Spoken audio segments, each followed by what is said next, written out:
Alright, so in the essence of trying to be fair and nice to my neighbors, I'm not doing the real noisy stuff right now, like the plow. So, even though I ran this just a few minutes ago, I put fender washers here and here to take up some of that load. And I went even so far as to check out this high-tech fix. Oh yeah, a little Gorilla Tape. Never hurt anyone. You can buy these covers on the interweb. I forget what they cost. I only half care. I don't think I really care. I want to drive this thing first, put some use into it, but I don't want water and stuff getting in that foam, because then the foam gets really weird. It smells like feet and butt, and it's hard to get out. So that smell, which is why I'm doing that. But yeah, let's put this back together and then do a little work on the lathe. I'll show you what I'm doing there, because that's nice and quiet.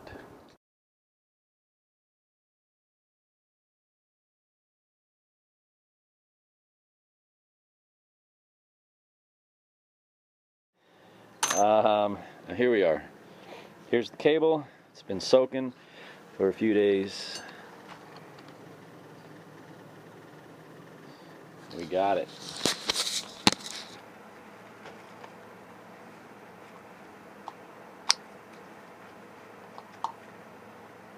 The goo has come through. Sweet. Oof. Looks like the goo is taking off the sealant on that switch. I don't even need to honestly hook this up. The differential lock would be to lock out, would be to, if you have a implement on the back, so you can't have your differential lock while you have a lawnmower on, for example, so you don't tear up the grass. I don't believe I'm going to be doing any grass cutting with this thing, so I'm less concerned about the safety switch on this, and more concerned about the differential lock. Sweet. Oh, it spins it now. It didn't do that before. Hear it spinning? Alright. Oh, look at that. What? Look at that. Oh yeah! Giggity giggity woohoo!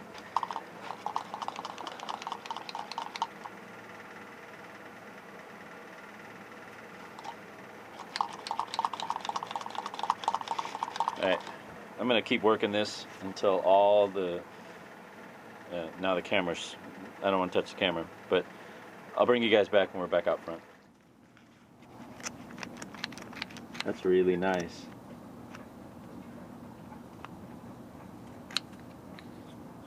That's really nice. I do suspect I'll be using the diff lock and unlock feature quite a bit, especially when you're on pavement or I'm just kind of moving in tight quarters. If you don't need it, I'll leave it unlocked. It just saves your tires from ripping them up. But then when you're really in the funk, then we use it. So this goes, I don't even know where I can set you guys. Do you really want to see this? The top of the angina. Yeah. Goes all the way to the other side. This way. See this? Cable connector right there.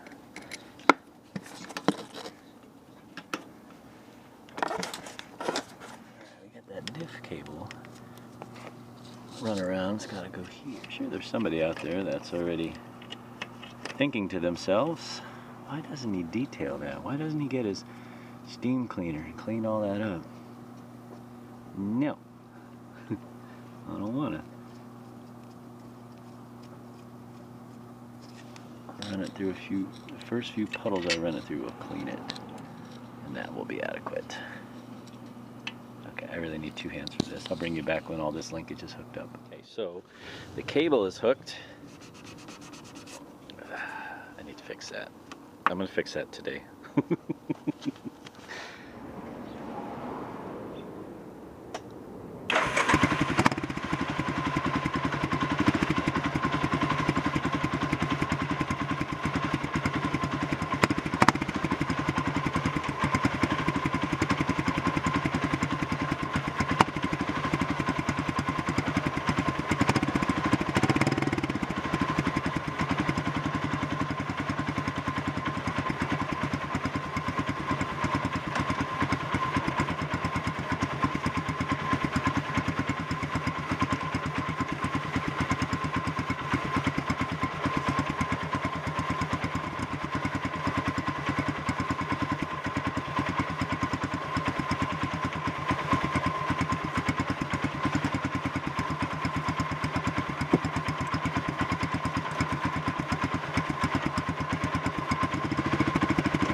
have a diff lock. So for now, we'll keep you unlocked. How do you patch plastics on quads, you say? Some people like to drill a bunch of holes on either side, stitch them together with zip ties. That's one way to do it. I use ABS plastic weld. I use black ABS pipe. This goes back to my old sport bike days when you used to wipe them out and break the fairings. So what I do is I cut about a 3.5 inch section here, then I cut that in half. You heat it with a torch, squidge it flat, and then you make a backer to that crack, and I'll show you how that's going to work. Little ABS glue, a couple of clamps. I'm going to fix that one crack on the fender, and that's it. I promise. So this is the one we're going to attempt to just stabilize. It's not going to look perfect, and I'm completely okay with that. But that one's going to irritate me because I'm going to lean into that or bump into that. This one's a little dumb too, but it's secured here and here, so this one's not going to go anywhere. The front's fine, there's no cracks in the front, but this one is going to be an issue. You know, there's cracks here as well. Again, those are all secured on both sides of the crack, and it's not going to go anywhere. The cracking. So you take your flattened ABS pipe. I am going to put a patch under there as well as put one here. So I'm going to trace these out, and I need 2 hands to do that, and then I'll figure out what we're gluing.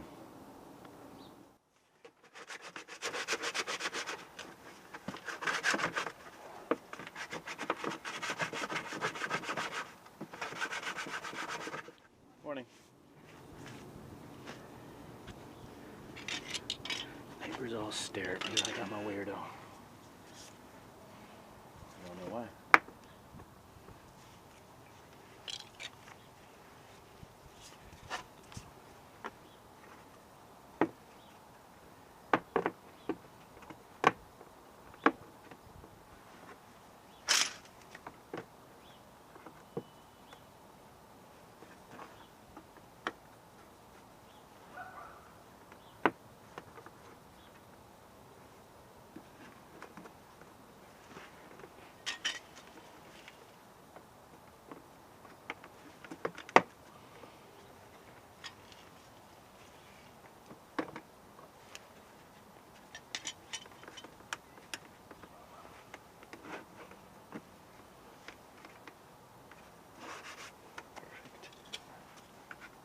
It's going to fit that way. It's curved in the wrong direction.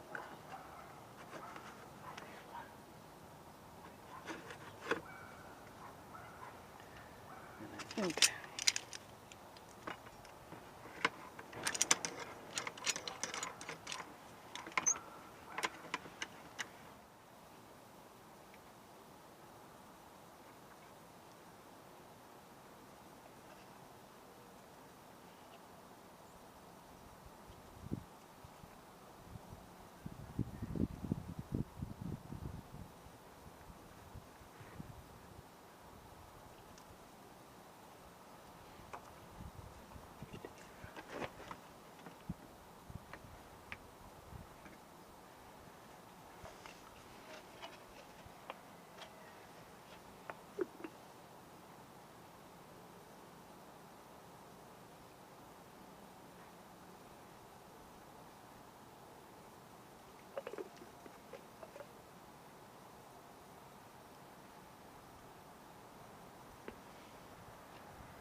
and there we'll leave it.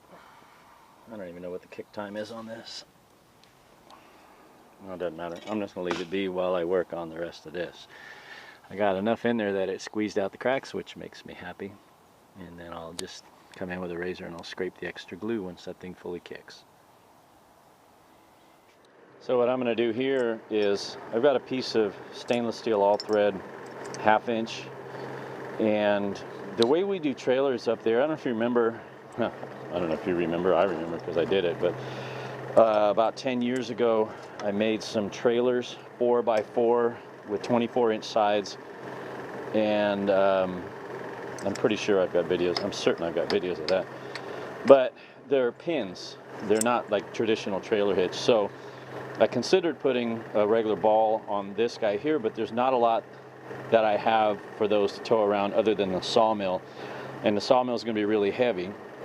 And sorry about the fan, that's a solar fan, and it runs all the time when the sun's out, so it is what it is. But the little utility trailers, which will be what this quad's going to pull through the mountains, uses a pin. So what we've done in the past is we've used 1/2 inch bolts, and then you cut the threads off of them, and you slide the tongue, I guess, and then there's a pin.